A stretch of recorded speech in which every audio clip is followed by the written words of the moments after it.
So, welcome back to Favorite Friday. For this case, we are going back to Washington. If my memory serves me correctly, the last time we were in Washington State, this is not Washington D.C. This is the state of Washington.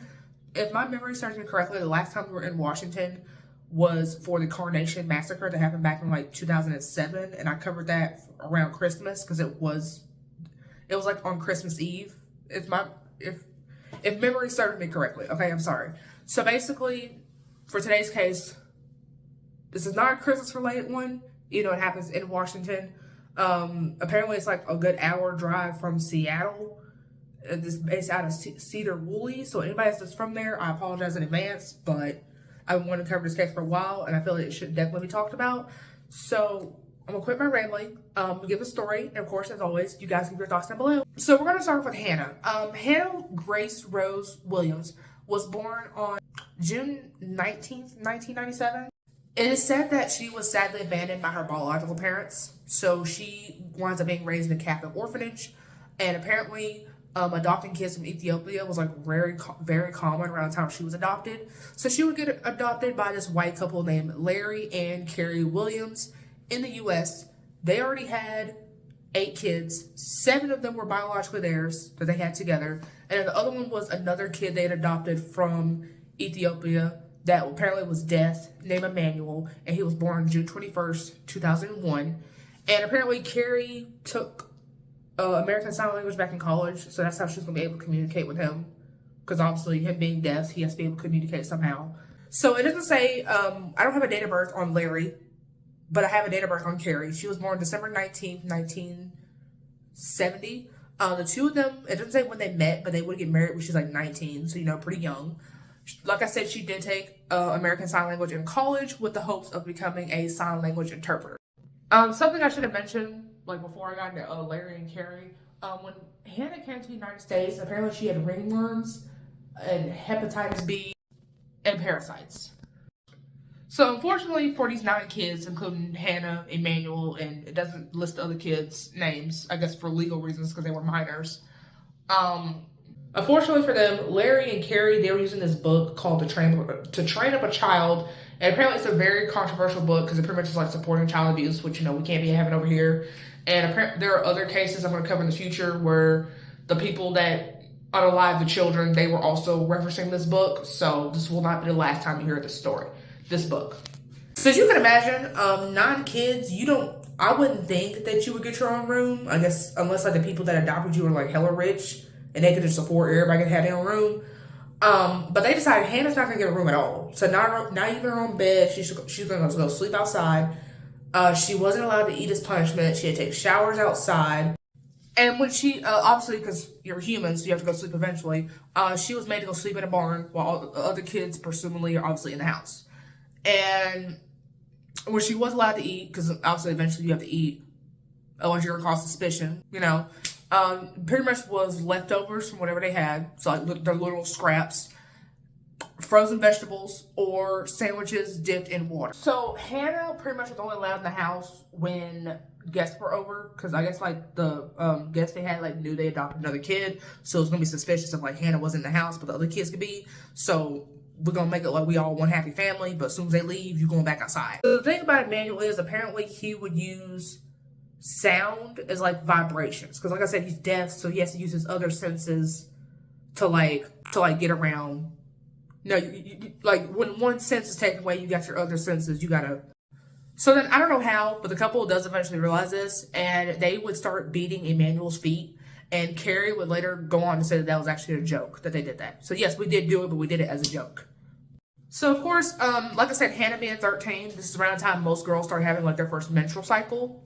So I imagine Carri and Larry's biological kids had like the pads, tampons, whatever they needed for like their first cycle. At least I would like to assume they did. Hannah apparently, allegedly, this part's not confirmed. Apparently there was some period blood that she had on the doorknob of the bathroom, and Carri would try to accuse her of trying to spread her diseases across the house with the disease, with like so she had ringworm, parasites, and hepatitis B when she came over to America. So basically Carri was trying to accuse her of giving everybody in the house what she had. So So then if that's not bad enough, obviously Hannah being a black girl, she has curly hair, and she was actually very proud of her hair, as you should be, because she had nice long hair, and I guess Carri was jealous and she didn't like it, so she pretty much just shaved Hannah's hair off. So on May 12th, 2011, apparently this is during nighttime. This is another one of those nights where Hannah was outside, and apparently it was like really cold, even though it was like May, but it's Washington, so I guess temperature's different up there. So she is suffering hypothermial paradoxical undressing, where she's like undressing, but it's gotten to the point to where like her body thinks she's like really hot, even though it's like really cold outside. So she's undressing herself, and she would fall like several times. She winds up falling like a final time, so I guess like she fell and like didn't get up. And Carri realizes this, so she gets two of her teenage sons to go get a blanket and wrap her up, because again she's naked and I don't need y'all seeing it. So she calls Larry first.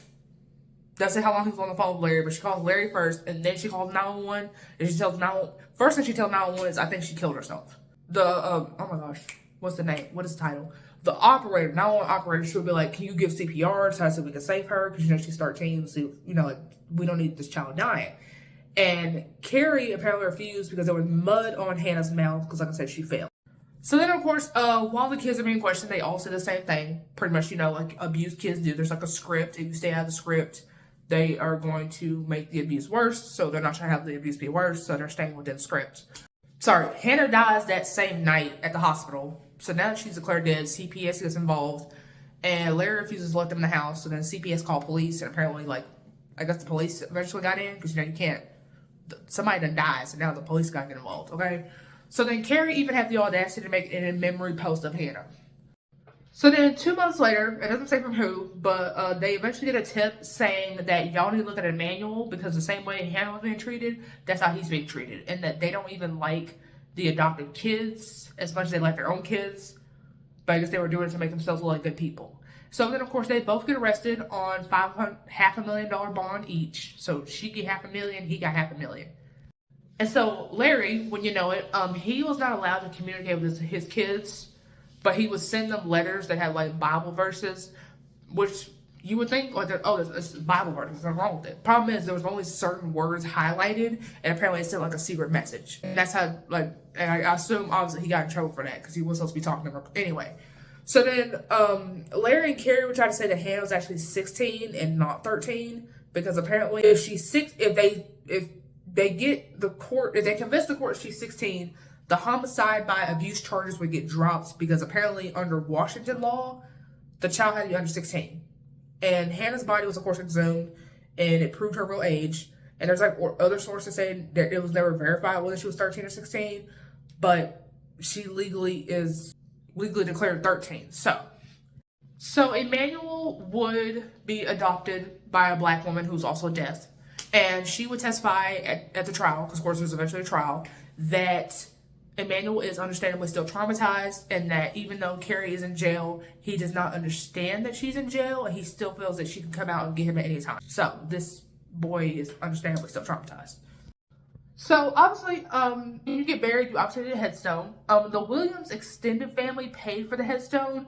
However, instead of putting 1997, which is her actual birth year, they put 1994. So basically saying, again, she's 16 instead of 13. But, so we get the final say since we paid for the headstone. And in 2013, Larry and Carri do get charged with manslaughter. Carri gets 37 years. Larry gets 28. So, of course, we're not forgetting about Emmanuel, because y'all was also abusing him. So they also added assault charges for the abuse they did to Emmanuel, because y'all not going to just go for that unpunished. So they got them for that, so that's good. I don't know what sentences they got for that, but they both gonna be in jail for a good 30 years. And then, of course, all 7 children, they, of course, do get adopted. And they get adopted by relatives of the Williams. It doesn't say what child went to who. Whether it went to an aunt, their mom. It didn't just say who. It just said, definitely know what you think down below. Sad that we have another child death case. But, of course, these cases have to be covered because somebody has to talk about them. And so I decided that someone would be me. Also, there are other YouTubers talking about it, but YouTube, for whatever reason, doesn't like you talking about it. But it is what it is. Someone has to talk about it. So here we are. Because, again, I'm not the only one that's doing this. And so, definitely know your thoughts down below. So, that's really all I have to say. Definitely know your thoughts down below, and I'll see you guys next week. Bye. So if I play dead, will you regret everything that you did, that you said? I don't think you understand what you're doing, and my heart's black and blue from the bruising. I feel like when I'm with you I'm losing. I feel like you think that this amusing, sitting there gaslighting and confused.